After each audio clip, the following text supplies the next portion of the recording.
Балалар 5 қадам әдісі арқылы аттарын кім айтып береді? Малика келе қой. Дүйшембі, шешембі, шешембі, бейшембі, жұма, шембі, жексенбі. Тамаша, рахмет. Тағы кім айтады? Диас келе қой.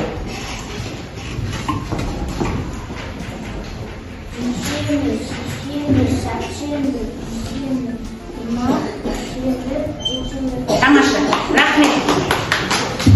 Балалар, нейрогимнастикалық әдіс арқылы кубиктен шыққан санды көрсетейік. Дайын отырамыз.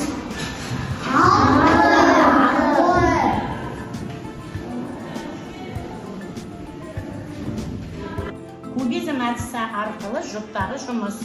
Зейнеп бастай ғой. Жарас қой. Тамаша. Қазір балалар біз домино әдісі арқылы теңсіздіктер құрастырамыз. 3-тен артық, 2-3-тен кем.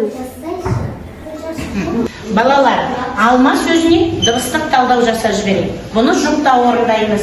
Айша мен Әліге көрсетіп жібере ғой.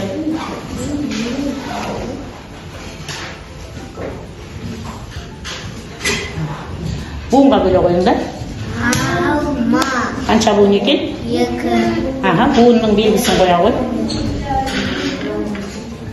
Балалар, қазір кім жылдам ойнаймыз, жұпта. Бізде кім жылдам ойнау үшін Әмина мен Махамбет шықты. Қазір мен бір сипыр айтам, соны жылдам алып, сол сипырдың үстіне қоямыз. 2, 10, 8, 1, 4, 9. Тамаша. Тамаша, жарайсың.